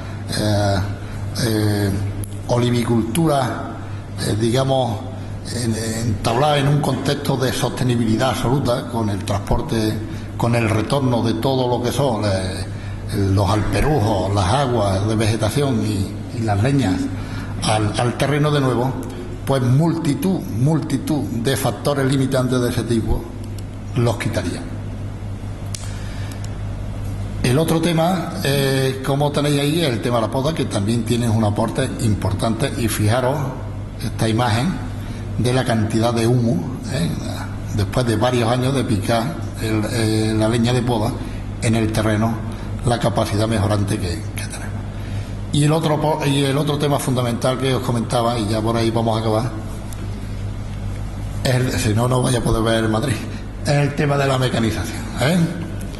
Tema clave y aspecto fundamental del por qué unos olivareros se deciden por unas prácticas, por unos diseños de plantaciones y otros de otros. Bueno, no voy a entrar en práctica de recolección manual porque esa todas la sabéis, esta también la sabéis todos porque es la más usual. Son sistemas de vibración con un manejo discontinuo a la hora de la recolección, con el tema de faldos y tal. Estos faldos apoyados luego sobre mantillas o bien sobre cajones y tal. Hay otro tipo de máquinas, las estáis viendo ahí, que se están desarrollando ahora. Son máquinas vibradoras que van recolectando a 2 o a 4 árboles a la vez, como estáis viendo ahí, y de forma totalmente automática. El agarre de los troncos lo hace totalmente automático, no lo hace nadie, lo hace la máquina. El sistema de paraguas que estáis viendo aquí, todo esto serían para olivares de tipo intensivo. Bueno, sistemas de apoyo lateral, los sistemas muy desarrollados en otro tipo de cultivos y sobre todo en Estados Unidos, que son los sistemas side by side, como estáis viendo aquí, con apoyo de vibradores. Bueno, máquinas de este tipo que lo que hace es extracarse el árbol, como estáis viendo aquí, máquinas de no mucha envergadura, en las que aquí ya la recolección es de forma continua, como estáis viendo, hay un pequeño pare a la hora de la vibración, o incluso en ocasiones estos vibradores se pueden mover por un rail, como estáis viendo aquí, y vibran y se van moviendo a la misma velocidad que la máquina va andando hacia adelante, de tal forma que la máquina no para nunca, ¿verdad? Pero están vibrando. Bueno, esta máquina no está muy lejos de aquí de Estepa. Fijaros, es una máquina diseñada para plantaciones intensivas a un pie, como estáis viendo aquí, una recolección integral con sistema de vibración.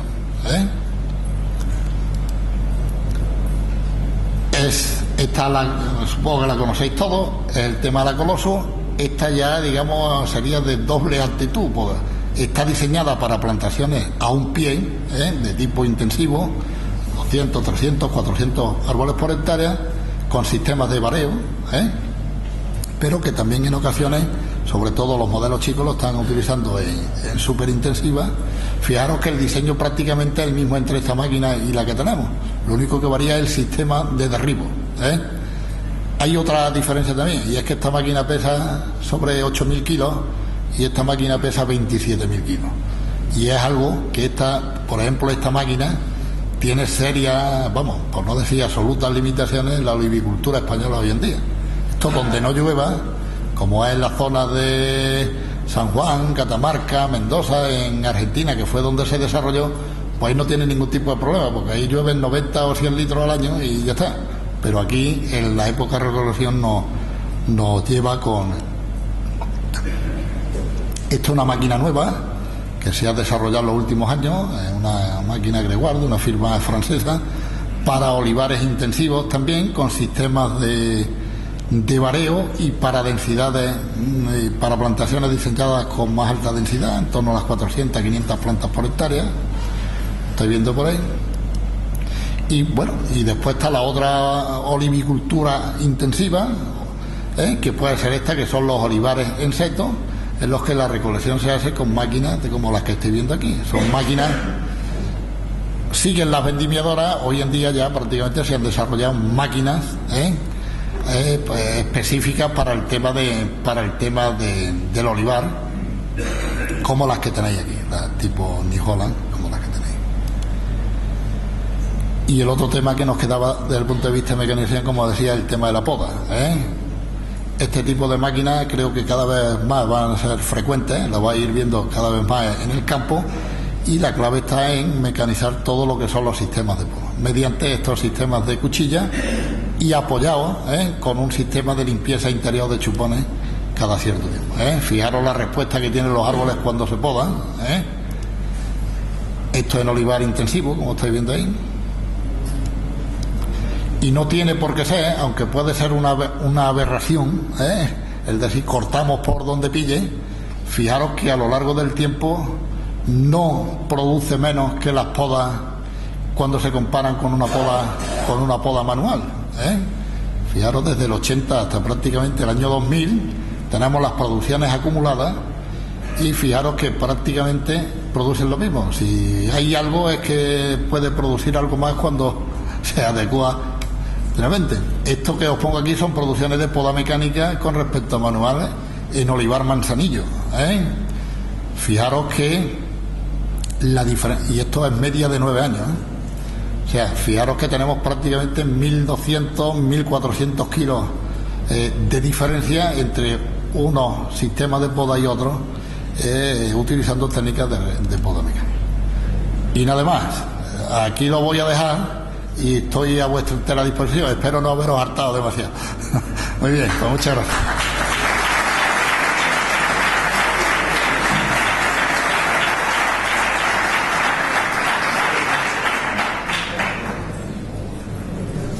Bueno, pues si tenéis ganas, estoy a vuestra entera disposición.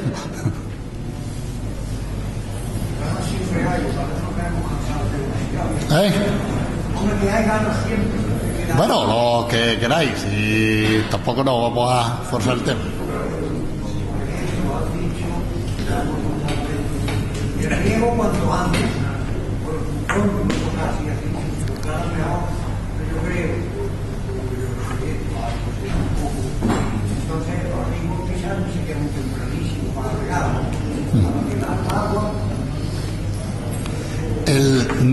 No, con respecto al riego no he dicho cuanto antes. He dicho que el riego debemos de planteárnoslo, sobre todo cuando tenemos poca agua, en unos momentos críticos, que nosotros le podemos llamar. Y los momentos críticos, no sé si se ve desde ahí. Yo os decía que eran las líneas rojas, ¿eh? Fijaros que en las líneas rojas nosotros empezamos a aplicar el agua prácticamente el 20 de abril, ¿eh? Y estamos regando hasta 1 de junio, hasta 1 de junio, con unas dosis que son las que tenemos ahí, son más altas que las que normalmente se dan, damos. Luego recortamos, damos otras aportaciones en el verano, un riego de mantenimiento. Eso, Eduardo, lo podemos explicar aquí con mucho detalle, pero yo prefiero, nosotros periódicamente, y ya mismo habrá que venir por aquí, periódicamente tenemos reuniones con los técnicos de las API, que al fin y al cabo son los que os sentáis con vosotros o hacen los programas de riego y todas estas temas. Y ellos son realmente los que tienen que estar bien documentados y, hombre, y entender bien cómo se ha de hacer la práctica del riego. Pero así digamos, a número gordo o a idea global. El agua no puede faltar en primavera, puede faltar en verano, aunque hay que dar un aporte de agua, aunque sea de forma recordatoria, una pequeña cantidad de agua. Y sobre todo, donde no puede faltar es en el otoño, a mediados, principios de septiembre el agua tiene que estar ahí. Estamos hablando de olivar para producir aceite, el tema del verdeo es otro asunto, tendríamos que entrar en otras consideraciones, pero digamos esa puede ser la idea global. Cuando se tiene muy poca agua, si uno dice tengo 1000 metros cúbicos de agua, ¿cómo los reparto? Pues 1000 metros cúbicos de agua, no te quepa duda que la mejor práctica que hay en nuestras condiciones es hacerla de la forma que yo te estoy diciendo aquí. Si tienes 1500 metros cúbicos de agua, 2000 metros cúbicos de agua, pues puedes repartirla o bien de forma lineal, si los suelos tienen capacidad de almacenamiento de agua, que es un tema fundamental aquí, porque si no la tienen, hay muchas veces que empiezan a poner el agua y la tira. Aplican mucha, pero la tira. Entonces son sistemas de manejo. Habría que entrar en mucho detalle aquí, que ya os digo que esto es tema más de que lo manejen los técnicos que vosotros, ¿no? Pero que aquí es fundamental la capacidad de retención de agua y la profundidad que tienen los suelos. Y por supuesto las pluviometrías que hayamos tenido durante el invierno y todas estas cosas. Aquí lo que se plantea son estrategias, para que la pueda aplicar el agricultor de una forma muy fácil y cómoda. Y son datos, lo que yo os doy aquí, son datos, como veis aquí, va viendo diferencias entre unos años y otros, unos años y otros. Claro, yo voy a decir, la media de estos no produce más que los otros, pero tú me puedes decir, sí, pero es que este año, por ejemplo, nos hubiese convenido tener más aceite que este año por el tema del precio. Bueno, eso no lo podemos saber, Aquí hay que hablar de planteamiento y respuesta en media en lo que es un cultivo perenne. Si estuviéramos hablando de cultivos anuales, pues diría, la estrategia de riego tiene que ser esta. ¿Por qué? Porque plantamos el cultivo y lo quitamos el mismo año. Pero en olivo hay que plantear estrategias a medio o largo plazo y sobre todo estrategias que como respuesta media sea la más favorable y que sea la que optimice el agua que nosotros estamos aplicando. Oye, yo te quería hacer una pregunta. Has hablado antes del plato de hierro como un elemento esencial a la hora de aportar, incluso lo anteponías a cualquier otro nutricional. Lógicamente es una aplicación cara. ¿Hay alguna evidencia, antes de llegar a una clorosis, alguna evidencia a través de los análisis foliares en los cuales se determine la necesidad de esa aplicación? El hierro es tan puñetero que no se detecta por el análisis foliar. Y de hecho, ustedes verán, si trabajan con el laboratorio del Estepa, verán que el contenido en hierro no se da, y es para no crear confusión.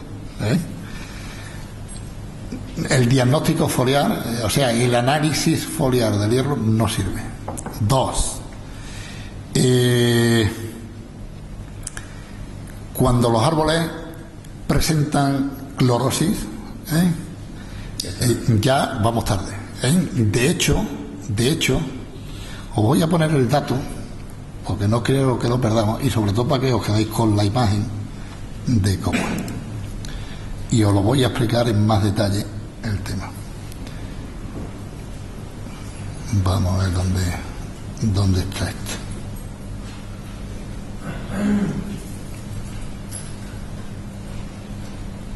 Aquí.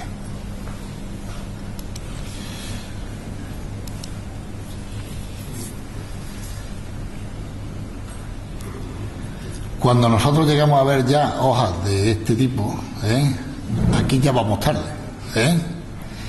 Hay variedades que lo cantan antes que otras. Un arbequino, por ejemplo, la clorosis férrica la presenta mucho más rápidamente que, por ejemplo, un hojiblanco. Por eso el hojiblanco siempre se ha asociado a terrenos mucho más calizos y tal, y que responde muy bien y tal. Os voy a contar la experiencia de Cañaveralejo, porque nosotros antes de empezar el ensayo dijimos, y aquí vamos a poner el ensayo, si están los olivos fantásticos, estaban muy buenos los olivos. Nos llevamos a los técnicos de las atrías que había aquí en Olestepa y a los de la API, aquí tenemos algunos, está Luis Martín, que estuvimos allí y hicimos una evaluación de la clorosis desde el punto de vista visual. No había, allí nadie era capaz de ver problemas de clorosis en los olivos. El hecho evidente es que hubo una respuesta espectacular. Ya os digo, el análisis foliar no lo detecta y la sonda de succión tampoco. Os lo digo para los que lleváis el tema fertilidad. ¿Qué ocurre? Este olivar estaba sumamente tecnificado el tema de la fertilización y se hacía todos esos temas. Estaba muy bien de producción, porque la verdad es que el tema se llevaba bien, pero aquí había un elemento que el árbol no lo tomaba en cantidad suficiente para expresar su máximo productivo. ¿Cuál fue nuestra sorpresa? Que, bueno, el primer año salió y tal. Estos son media de 4 años, O sea, que no estoy diciendo que es que un año ha salido cacha más aceituna, no, estos son media de 4 años.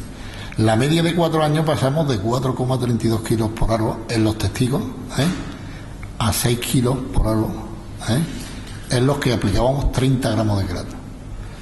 Es un tratamiento caro. El quelato hoy en día, depende de quién se lo compre, pero un quelato 4,8 orto al día de hoy está en la banda de los 6-8 euros. Estamos hablando de 3 gramos, o sea que estamos hablando de, 30 gramos, estamos hablando de 40 y tantas pesetas en el peor de los casos. Y a cada uno que valore, pasar de 4,32 a 1,7 kilos de aceite, y estamos jugándonos 40 pesetas. ¿Esta respuesta va a ser igual en todos los sitios? Está claro que no. Está claro que no. Y habrá que plantear los análisis de suelos que tenéis por el tema de las API, por eso es tan fundamental. Ahí está hecho el tema de la caliza activa, hay una serie de ensayos hechos ahí que nos pueden inducir a pensar de que ahí puede haber problemas. Y luego está, digamos, la experiencia propia de los olivareros, que saben el tipo de suelo. Si a mí me ponen un suelo de bujeo de 1,5 metros de profundidad, con un 2% de materia orgánica y tal, te diré, oye, voy a echar hierro. Yo te diré, pues espérate y no largues nada, que aquí hay otras cosas que te van a estar limitando. Ahora, si nos colocamos en un blanquizar y tal, te diré, como medida preventiva tira hierro, y a partir de ahí ya empieza a echarle nitrógeno, le echa, porque casi con toda seguridad, no vamos a poner la mano en el fuego, pero que con casi toda seguridad ahí el hierro seguro que va a estar limitando la producción, casi seguro.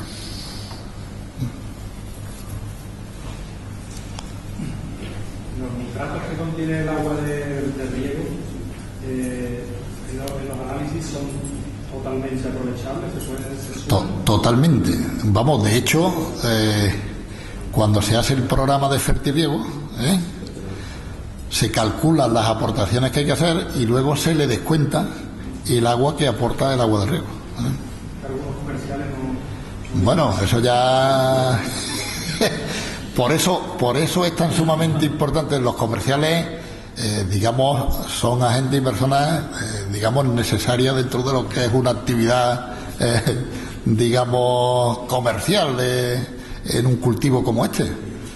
Pero yo pienso que os debéis de fiar bastante más de los técnicos que tenéis en la API, por muy jovencitos que algunos lo veáis y todo. Hay algunos que tendrán sus problemillas cuando entran, porque eso nos ha pasado a todos, pero seguro que tienen compañeros al lado, a mí me llaman cantidad y tal, y hombre, las cosillas se van solventando, y irle haciendo más caso a los técnicos de las API que tenéis que a los comerciales.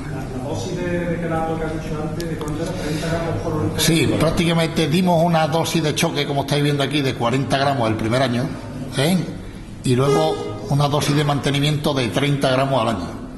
70% aplicado en abril, 30% aplicado en septiembre.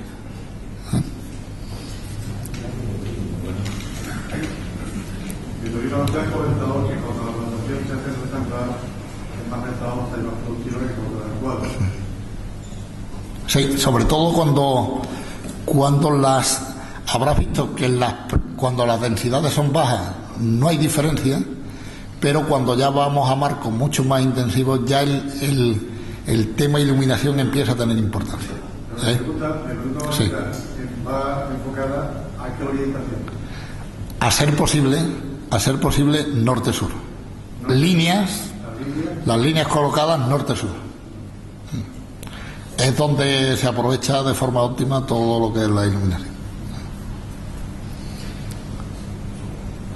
Bueno, recordado el tema del marco de rivales intensivos, más que súper intensivo de los rendimientos y los demás se pueden lanzar a las tierras que tenemos aquí. Un marco bueno para la tierra caliza que tenemos aquí, con la orientación norte-sur, la línea en forma rectangular, ¿cuál sería para una densidad la que tenemos que aplicar más o menos con la pluviometría que tenemos en esta zona? Bueno, yo creo que os he dicho algo fundamental cuando estaba en la charla, y os lo dije, digo, antes de acometer algo, ver lo que tenéis. Si lo tenéis de tierra calma, pues ver los olivares que tenéis al lado. Si tenéis de olivar, medid los volúmenes de árboles que tenéis. Y a partir de ahí empezaremos a hablar de densidades. Pero vamos, para que nos manejemos, aquí un aspecto fundamental al día de hoy, y es el enfoque de la mecanización, de la recolección. El resto prácticamente no hay problema. El tema es la recolección. Densidades bajas, no obligatoriamente, pero digamos que nos podemos ir a unos sistemas de vibración más o menos optimizados, con unos rendimientos que ya estáis viendo que pueden ser muy altos, un cultivo fácilmente manejable. O bien, si nos queremos ir a sistemas de recolección en continuo mediante bareo, sistemas de bareo, pues ya nos tendremos que ir planteando densidades de plantación un poquito más altas. A medida que vamos aumentando la densidad, ya os digo, las primeras cosechas son muy abundantes, luego el mantenimiento de las plantaciones es más complicado. O sea, yo os diría que a medida que se va forzando el número de árboles, la problemática de manejo de las plantaciones se van haciendo mucho más complicadas. ¿Se pueden optimizar? Pues sí, y estamos y se está trabajando mucho en estos temas, de manejar el tema de la poda, el tema de la poda mecánica. El tema de la poda mecánica en la superintensiva es un tema sumamente, no voy a decir complicado de abordar, pero que hay que tener mucho cuidado con los sistemas de poda, por ejemplo, con sistemas de poda mecánica, porque ahí el control del volumen es sumamente importante, y no podemos olvidar que el olivo siempre produce madera del año anterior, y entonces lo que son prácticas reiteradas, aparte de ir envejeciendo, como he dicho, el tema de los árboles, y digamos alterando un poco lo que es su vida útil, también pueden repercutir de forma negativa en el tema de las producciones. Si vosotros veis las producciones de los olivares intensivos y los superintensivos, en el medio plazo de los 10 años, ahí están estabilizadas las producciones prácticamente. Lo que ocurre es que unos continúan y otros, no he querido poner fotos catastróficas para que veáis sistemas a los que han tenido, o soluciones a las que se ha tenido que llegar, en olivares superintensivos tal, de tener que llegar y cortar y empezar de nuevo, con 14, 15 años, y largarlo. Entonces, el tema, ¿se van mejorando las técnicas? Sí. El desarrollo de densidades altas irremediablemente vendrá de la mano de la genética. En el tema de las variedades, de nuevas variedades, de portes mucho más pequeños, mucho menos vigorosas y por tanto mucho más manejables agronómicamente. Intensivo en la banda 300, 400 plantas por hectárea. Para intensivos yo creo que ese es un marco de entrada en producción muy rápida, avalado desde el punto de vista de puesta en práctica de todas las técnicas de cultivo, mecanizable totalmente, fácilmente mecanizable, con unos costes de mecanización muy bajos, de recolecciones y tal, y comparables tanto con el tema y mucho más barato de inversión, no olvidarlo, que los modelos superintensivos. Estamos hablando prácticamente 2 a 1, lo que puede ser una inversión en un olivar intensivo con un olivar superintensivo. Y eso que se han abaratado bastante los costes de las inversiones de los superintensivos.